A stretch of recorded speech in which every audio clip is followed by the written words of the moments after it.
Mais le Quintois, c'est un territoire. C'est un territoire qui, depuis très longtemps, au moins depuis le 12e, partait de Baïgorry, enfin, de la sortie de Baïgorry, Banca, du Repel.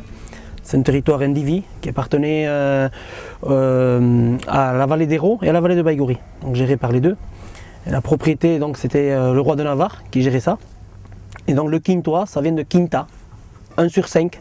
Un cochon sur 5 était prélevé par le roi de Navarre pour que les paysans puissent venir dans ce territoire en transhumance. En transhumance, voilà, un cochon sur 5, ou alors l'équivalent d'un cochon sur 5 était payé pour venir sur ce territoire. C'était des territoires très favorables à la transhumance, voilà, d'une part parce qu'il y avait des fruits de saison, frênes, glands, châtaignes, et puis aussi un pâturage riche. Et c'était vraiment un lieu extrêmement prisé pour la transhumance de cochons. Parce que la transhumance ici, ça a été d'abord la transhumance des cochons avant celle des brebis.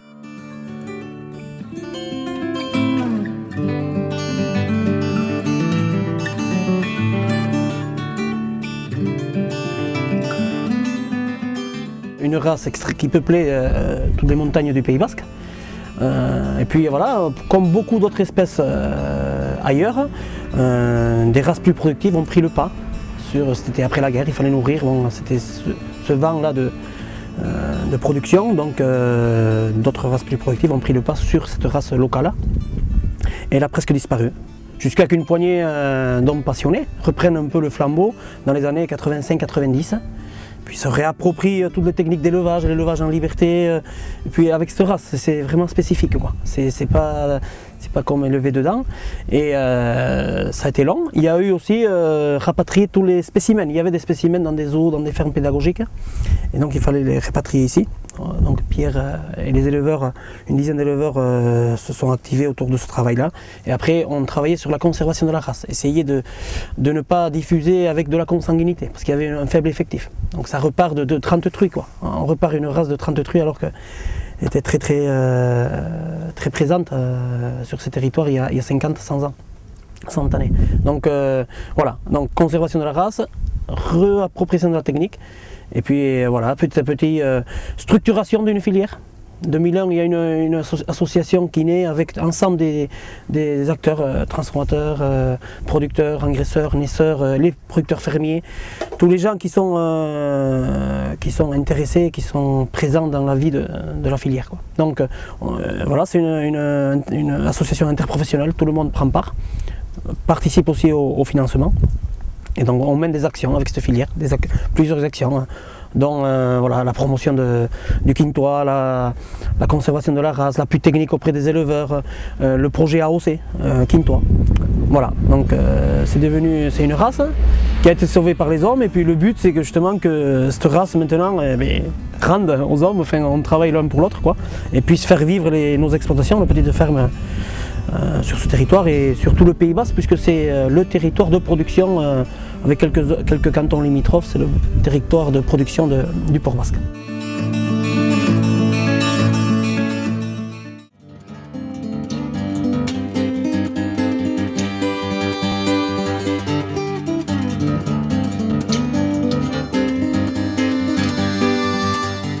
Le séchoir de la vallée des Aldudes est né en 2000 avec on a monté une coopérative à 5 associés. Michel Queretchette qui est à Saint-Jean-de-Luz, Didier Arrieta qui est à Saint-Jean-de-Luz, José Robarinandaï et Pierre Akosaberi à Espelette. Voilà, entre 5 charcutiers, on a monté ça et on a laissé une ouverture pour l'extérieur, pour les fermiers, d'autres charcutiers, des restaurateurs aussi, puisque aujourd'hui on a 20% des places qui sont pour l'extérieur.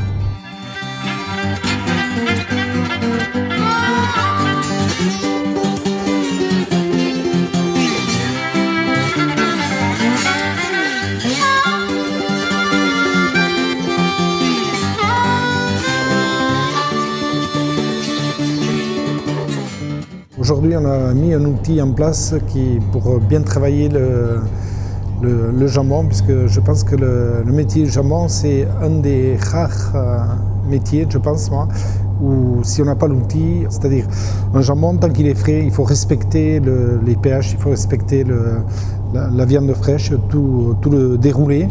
Et ensuite, par contre, après les 7 mois, il faut le lâcher. Il faut le lâcher, c'est-à-dire avoir un outil comme ça, un séchoir naturel. On jongle avec l'air, c'est-à-dire ici on a la chance, si un jour on a eu l'appellation jambon de Bayonne, l'appellation ici on a l'humidité de la mer, puisqu'on est à 60 km de la côte basque, et on a la chaleur d'Espagne, à Iségua, qui nous permet de faire ce mélange d'air, d'humidité et de chaud. Et c'est pour ça qu'à 7 mois, on a des jambons qui sont croûtés. Et ensuite, les jambons ils s'assouplissent et ils sèchent aussi bien à l'intérieur qu'à l'extérieur grâce au climat qu'on a ici.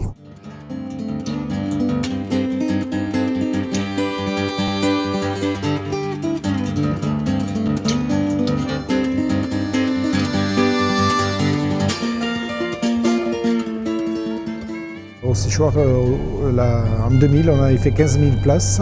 En 2003, on a fait l'agrandissement puisqu'on a fait 7 000 places de plus en affinage.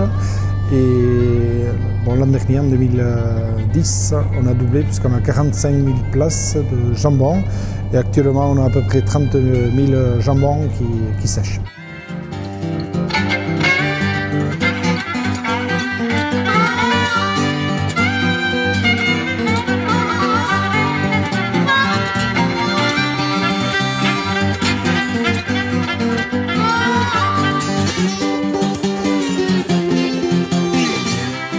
Le quintois, c'est un jambon qui est particulier quand même, puisque déjà dans la race, c'est un porc ibérique. Voilà, un porc ibérique. Les autres jambons, c'est des porcs celtiques, c'est-à-dire c'est des jambons blancs. La différence, c'est quoi? C'est un porc celtique, vous avez le gras et le maigre qui sont bien séparés. Quand on prend aussi bien une côte, un morceau de viande, c'est clair. Voilà. Alors que le porc basque, le jambon quintois, c'est des porcs qui sont porc ibérique, mais c'est un porc qui est persillé, c'est-à-dire qu'on trouve du gras dans le maigre. Et ce qui donne le goût à la viande, aujourd'hui on sait, ça a toujours été, c'est le gras qui donne le goût à la viande. Voilà. Et avec le jambon quintois, on a cette chance d'avoir des viandes très très persillées, et en séchant justement qui donnent des parfums, des arômes qui sont propres au quintois.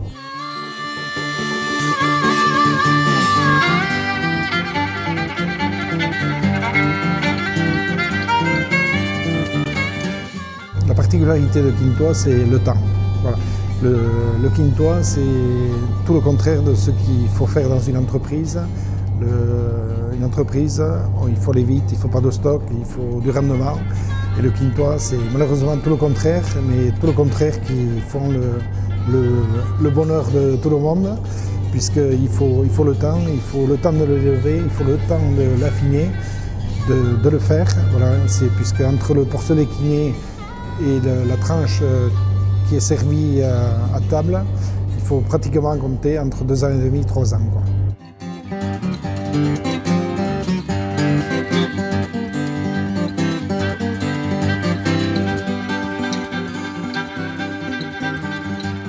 Alors le quintois, c'est sûr que quand on le déguste, c'est un jambon qu'on reconnaît, ça c'est important, puisque c'est la puissance de la viande déjà à l'œil, c'est une viande rouge-noire, et le jambon c'est pareil, et la puissance de la viande, quand